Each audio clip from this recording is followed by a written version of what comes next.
listening to The Trade Gods. We have the Trade Gods. I am Coach Retzlaff, and this is Chev. We've got 3 players, middle, early, late, all parts of the draft that we want in redraft, who we're clicking on plenty, who's going to be a league winner. Let's start off right away. League winner, TreVeyon Henderson. For me, the Jahmyr Gibbs are coming to fruition. We're seeing it. It's not all fiction and what we've projected. We're actually seeing it play out on the field, and it's just preseason. I'm all in on the Drake May train, so give me some TreVeyon Henderson, especially for pass catching. May and Henderson, they're just a great combo. From July 18th, Henderson has gone from pick 64 up to pick 50, so round 6 to round 5. I'm clicking on Henderson in round 4 as much as I can. The rocket ship is here. I don't mind paying up. Why can't Henderson go up into round 3 with Kyron Williams and Marion Hampton? The skill level has always been there, and now we have some plays that are on film. Anywhere near pick 35, I don't mind sniping Henderson. For the rabbit that just opened on Fast Draft, I have Henderson ranked 34th. I am coming away with him as much as possible. You can juice your rankings, and you can set in some batch orders on Fast Draft, and that's what I've been doing. I've been getting so much TreVeyon Henderson, stuffing him right now. I'm doing nothing. I have a batch order in right now, and he's getting select for me. So I am pushing TreVeyon Henderson up those ranks. I'm getting requisite and beyond share for him. On Underdog, I'm clicking him as much as possible. Now, you're in a field where all the players are good, so it's going to become a point where you do have to flatten and even out who you're clicking. But absolutely, it is not hyperbole to get overhyped and over your skis on TreVeyon Henderson right now. You are just getting confirmation of the skill level talent that he is, and him vaulting up a couple rounds from round 5 into 4 up to 3 is a-okay with me, and you just have to adjust to the price. Yesterday's price is not today's price. Chev, love some TreVeyon Henderson. Are you in or out on TreVeyon Henderson? Now, brother, I'm all the way in. So we've the fears of the demise of Ramondre Stevenson were foretold by our forefathers, and now here we are with TreVeyon Henderson just absolutely looking and feeling like he's back in Columbus, Ohio.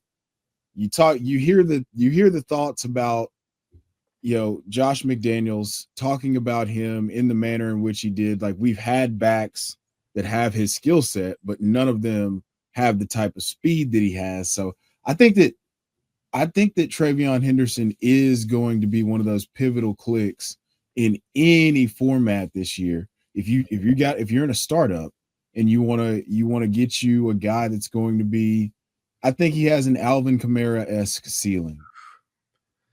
And the beauty is that's a career arc for him. So if you want to make that click in a startup, if you want to make that click, Alvin Kamara rookie year, I don't know if he catches 80 balls, but I think he's going to be a home run threat, like a guy who can score from anywhere, like a Chris Johnson type of long ball threat. Like, he's already doing it in the joint practices. So I was a little late to the party because I wanted to see how it would come together from a, just meshing with a new coach and the offensive coordinator, Josh McDaniels really being kind of a doofus as a head coach, and how does it mold with Drake? But by all accounts, it's been really good. So I'm all in on TreVeyon Henderson at this point, and he's in the 5th round currently of our ADP, if I'm not mistaken. And so, yeah, I would, 6th round, beginning of the 6th round. I said that I would take him in the 5th round. Like right now, in the ADP, Xavier Worthy, 5'9", or TreVeyon Henderson. Give me TreVeyon Henderson all day, every day. So, yes. Yeah, it's lightning in a bottle, and people who have been helmet scouting all off season, finally, if they turn the TV on and watch some preseason football, they saw what TreVeyon Henderson did, and they're like, oh crap. The Patriots are really going to cook this year, and they've got all these skill position players. They have not been a fantasy-friendly team since the latter part of Bill Belichick's tenure. Now we're going to get that completely changed. Drake May is going to cook. TreVeyon Henderson's absolutely going to cook. There's a very good supporting cast. You got Kyle Williams, who's doing some Terry McLaurin-like things. Stephon Diggs, even with a little hitch in his step, is cooking DBs. I'm very bullish on the New England Patriots, and how can you not love TreVeyon Henderson? Now, speaking of somebody who is kind of in that ilk from the pass game perspective and already has done it last year, Chev, tell us about Chase Brown. So Chase Brown has been he's one of my favorites. He survived the draft after putting up 20.6 PPR points per game in 2024, weeks 9 through 18. He was the RB4. And now you have the pattern of usage year over year over year with who's the head coach? The head coach for Zach Taylor. Yes, I struggled with that for a second. Forgive me. Rebooted. Now I'm here. So Zach Taylor uses one running back as a bell cow. You could look at Joe Mixon, in his early to mid career where he put up some RB5 seasons. Chase Brown was used very similarly to that. Now, the snap share may go down from 85%, but do you think that they want to take him off the field very often for Samaje Perine? Like I'm painting a picture of a guy who's going to be on the field all the time as the bell cow running back for one of the 3 best offenses in the NFL. And he handled 80% of their inside the 5 attempts during that stretch where he was the RB4. So do you think that is more likely, or do you think that they really just want to pound it with Samaje Perine? Oh, well, I would say it's a better opportunity for Taj. I was going to say Taj Brooks is more likely, but Taj Brooks, people don't realize if they want and wish cast the opportunity. Now, I'll adjust. If Taj Brooks gets full unadulterated opportunity for a Chase Brown injury and he's on the Bengals, high octane offense, I'll be bullish. But Taj Brooks, if you watch him on film, he just does what Le'Veon Bell did, where he's super patient, stands in the pocket for a half hour, and then decides to run. Le'Veon Bell could get away with it. Taj Brooks did not. So I'm not really thrilled about Taj Brooks. I don't see him as a threat to Chase Brown. I think some snap share will be taken away just to give Brown a little bit of breathing room. But the thing is, we have run back city for the Bengals as far as the defense is just going to give up touchdowns, and it's going to be run back city, scoring touchdowns left and right for the Bengals.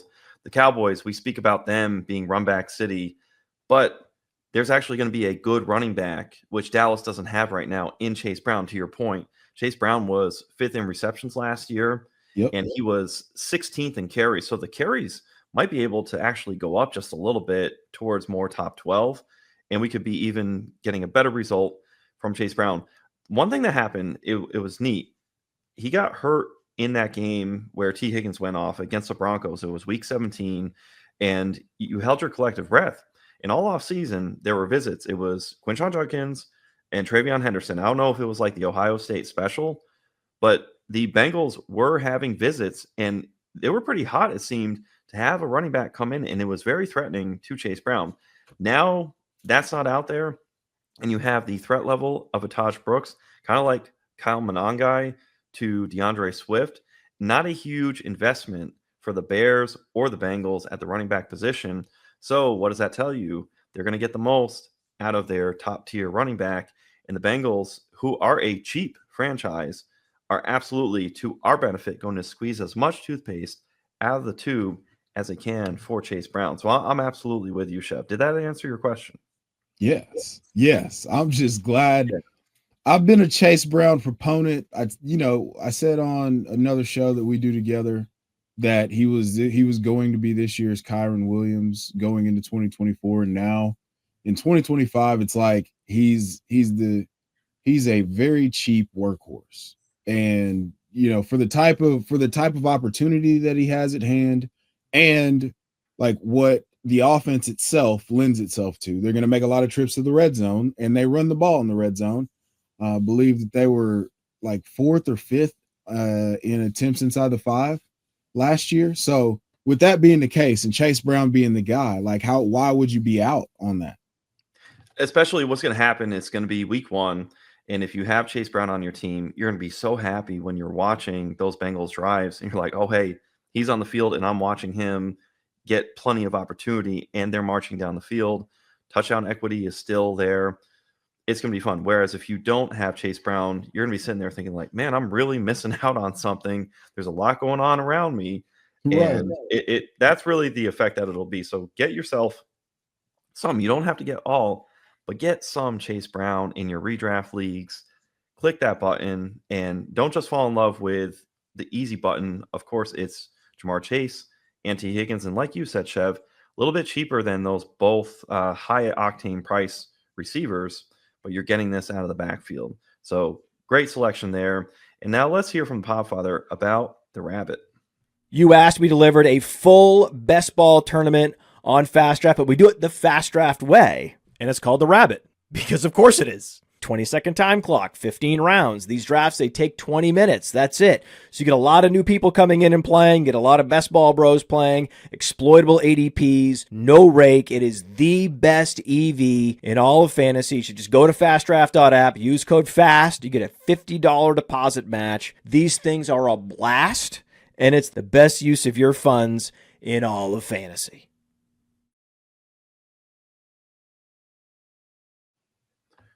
We've gone early. Now let's go a little bit mid right now. And not mid at all, just middle of the draft.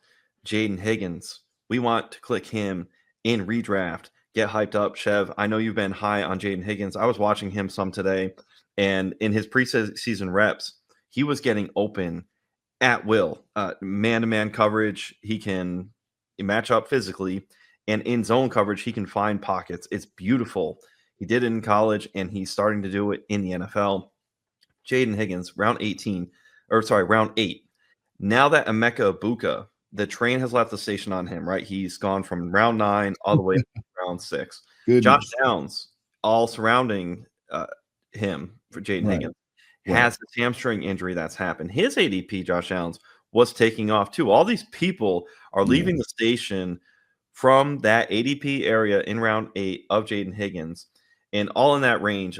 Take a look at Darnell Mooney week to week.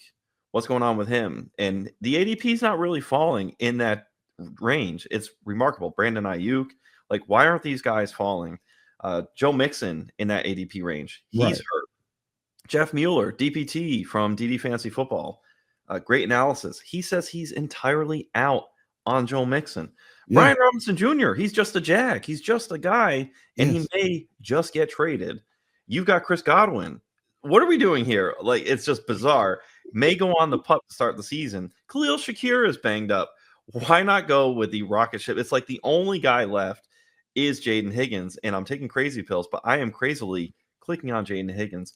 CJ Stroud, we know Chev can feed more than one weapon. Higgins, he's going to be a problem. He gets open effortlessly. He's physical, like I said, for man coverage and in zone. Like, I'm all about some Jayden Higgins, and it's been fun because I love me some Emeka Egbuka. We've talked about that plenty before. I love Josh Downs. There's all these different players, but the beauty is everything has moved so much that you can't help, if you're an intelligible drafter, but to select Jayden Higgins. And especially when you think of Jayden Higgins, maybe week 6, week 8, halfway mark on, it's very bullish for me. Chev, I know I spoke your love language. What do you say? Listen, I could not contain my excitement for everything that you just said, because of the fact that we clocked this back on the Player Profiler Plus way back when. Like, we clocked this, and it's been consistent, and he's just answered the bell every single time, and now he's in the same range as people who aren't going to play football. We don't have an idea on when they're going to play football. And he's a second-round pick, the first second-round pick ever to have his contract fully guaranteed. So that tells you what the organization thinks about him. He's with a young, ascending quarterback who's won playoff games the first couple years of his career, and was a 4,000-yard passer as a rookie. And why are we doing this? Why would you do this for a guy who clearly is in a favorable situation to people who aren't going to play football? But hey, to each your own. You like players that start on IR. I like players that score fantasy points.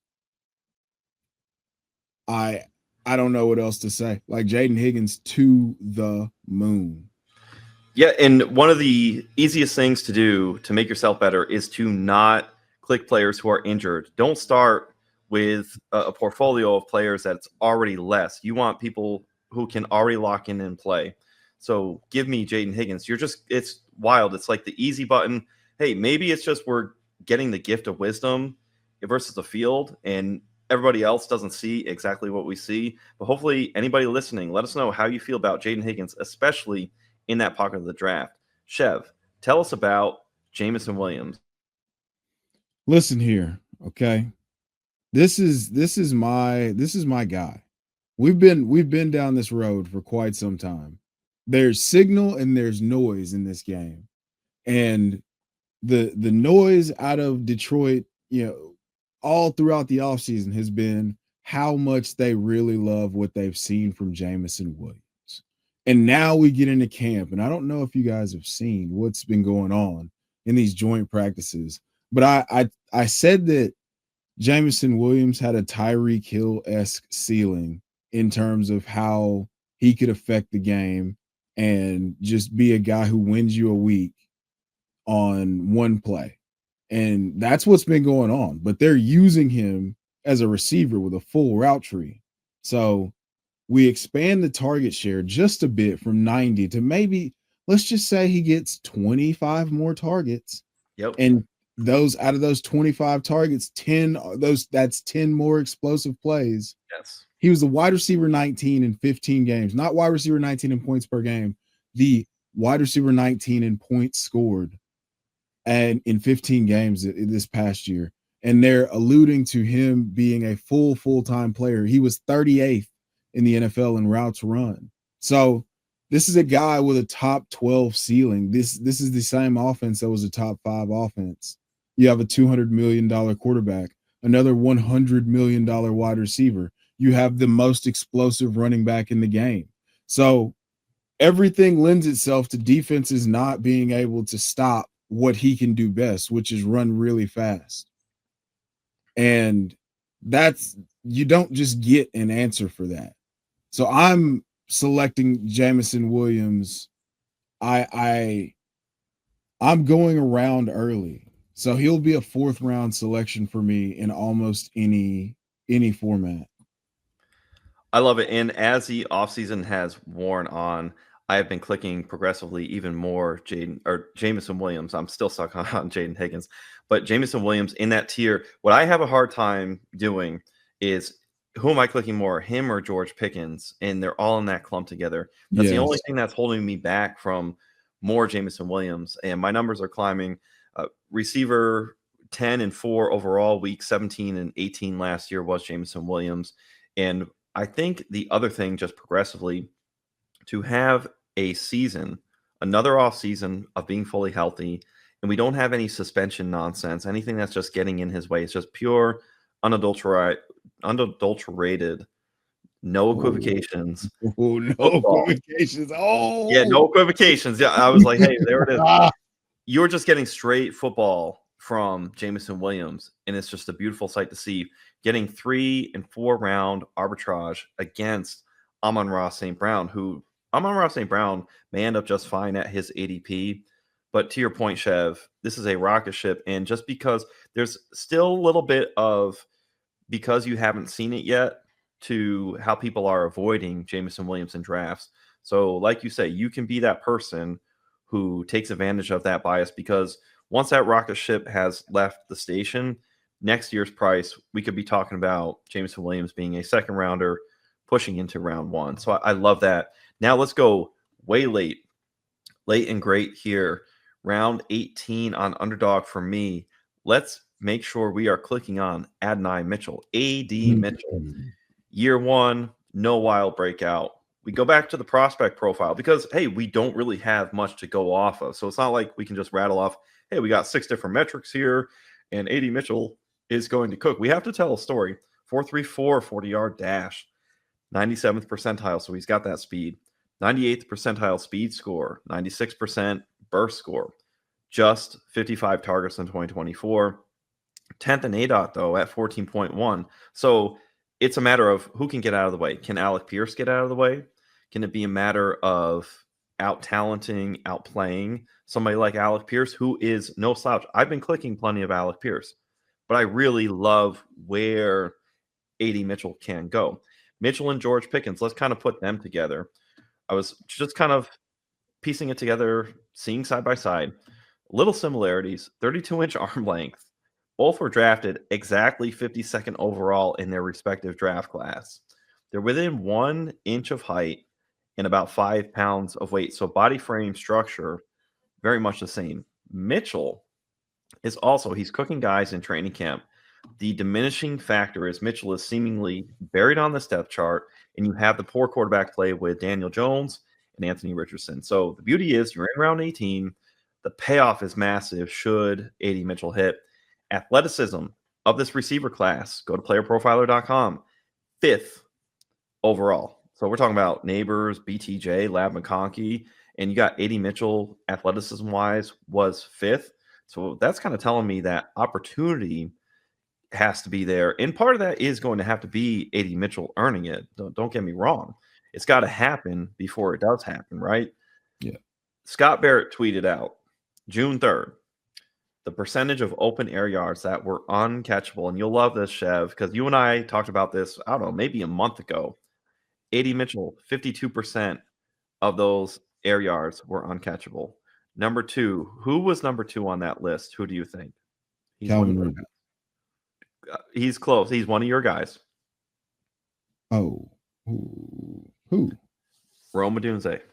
Oh, yeah. Yep. 48%. And then Xavier Worthy, uncatchable air yards. Wild. This is interesting for Patrick Mahomes getting on page with Xavier Worthy. Yeah. So AD Mitchell, Rome Odunze, Xavier Worthy. AD Mitchell was right at the top. So Chev, you talk about Odunze's catchable target rate, and I see just a much cheaper version in AD Mitchell that you can get in round 18, and the separation is there. AD Mitchell is cooking guys left and right. What do you think, Chev? Bro, you know I've been in on AD Mitchell. Like, you saw the trade that I pulled off for AD Mitchell in, you know. Why don't you tell the folks about it? Yeah, so I traded a 2026 first for Jalen Milroe and AD Mitchell. And I've been a big AD Mitchell proponent.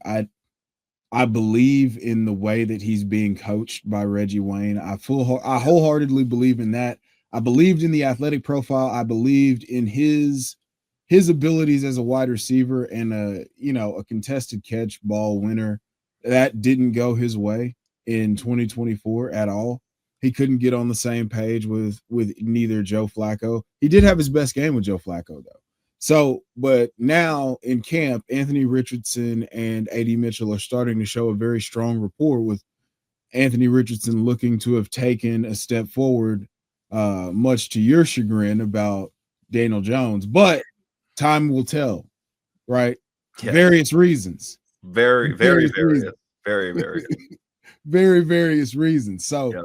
I really think that, man, you've got to be in on just taking a stab on the talent. I try to make it a habit in every single draft to leave with like a cheap second-year rookie that I liked, that everybody is leaving for dead in redraft, just on the happenstance that they could break out. And so you get a guy like Michael Pittman in his second year where he goes for over 1,000 yards. That would be a really 99th percentile outcome based on, wow, what a catch by Gunnar Helm just now. I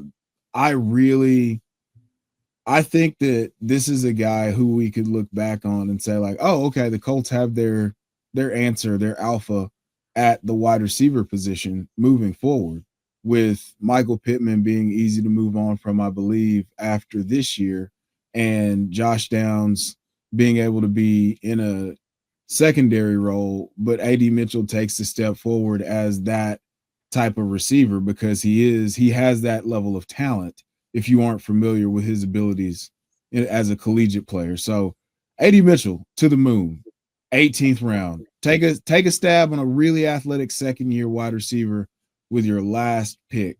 What could go wrong? Hey, and then talking about athleticism, let's talk about Tucker Kraft. Chev, spit the good word on Tucker Kraft, Green Bay Packers tight end. So I woke up this morning and there was a cheesehead just dancing around in my brain, and I couldn't stop. And I just had aggressive visions about how Tucker Kraft is going to go for 1,000 yards on just 100 targets, and give me 7 or 8 touchdowns. He's a George Kittle, Midwest George Kittle reskin. All of their advanced metrics are extremely similar in terms of yards after contact, yards per target, yards. Yards generate, like, efficiency wise. I just think Tucker Kraft is the next tight end one, like bona fide tight end one overall candidate that nobody really sees because it was limited efficiency. It was very efficient. And there's a world where he maybe doesn't take a step forward, but you've heard Matt LaFleur talk about featuring him as a part of the offense. So I'm very bullish on Tucker Kraft. I have him over Jameson Williams. Have him over, not Jameson Williams, Evan Ingram. I'm selecting him over Evan Ingram 10 times out of 10. I'll take him over David Njoku. I'll take him over Tyler Warren. Yeah. How about, you said David Njoku, you take him over? Yes. Yep. Yes. How about Colson Loveland? For sure? Yes. 100%. Mark Andrews? Yes. How high would you take him tight end wise? I would take him as my tight end 5. So you're talking Bowers, McBride, Kittle. I would take him ahead of Sam Laporta. Wow. And if you see it, this is a part of drafting.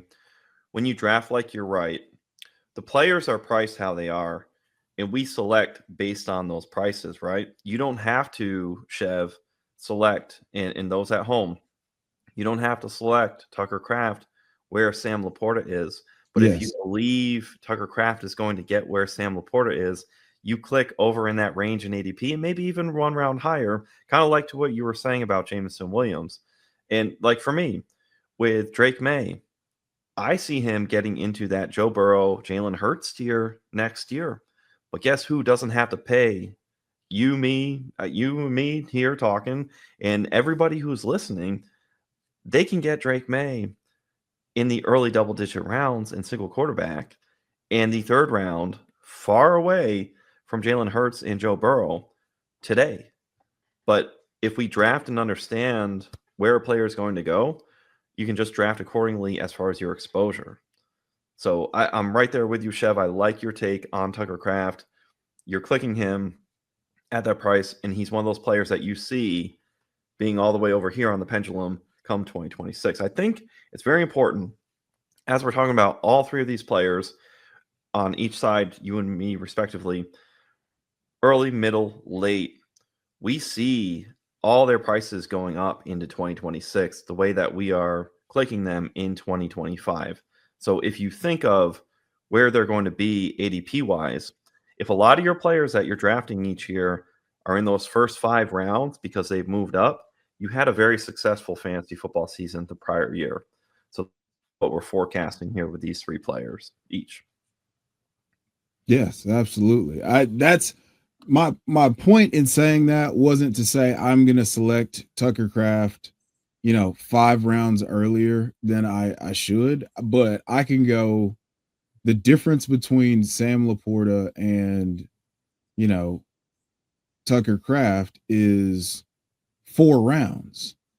So I might take him in the 8th if I get stuck. If Jayden Higgins goes off the board and all those hurt players are there, then, of course I would reach and I could take Tucker Kraft instead of taking a Juwan Jennings or, a Jaden Reed who's in a boot right now. So that's more my strategy. But you don't have to take him in the 6th round. Smart and sharp. These are 6 players that Chev and I have collectively been drafting early, middle, late make sure that you're clicking redraft is here and it's right around the corner. So make sure you are tuned in. We are the Trade Gods. We will see you next week.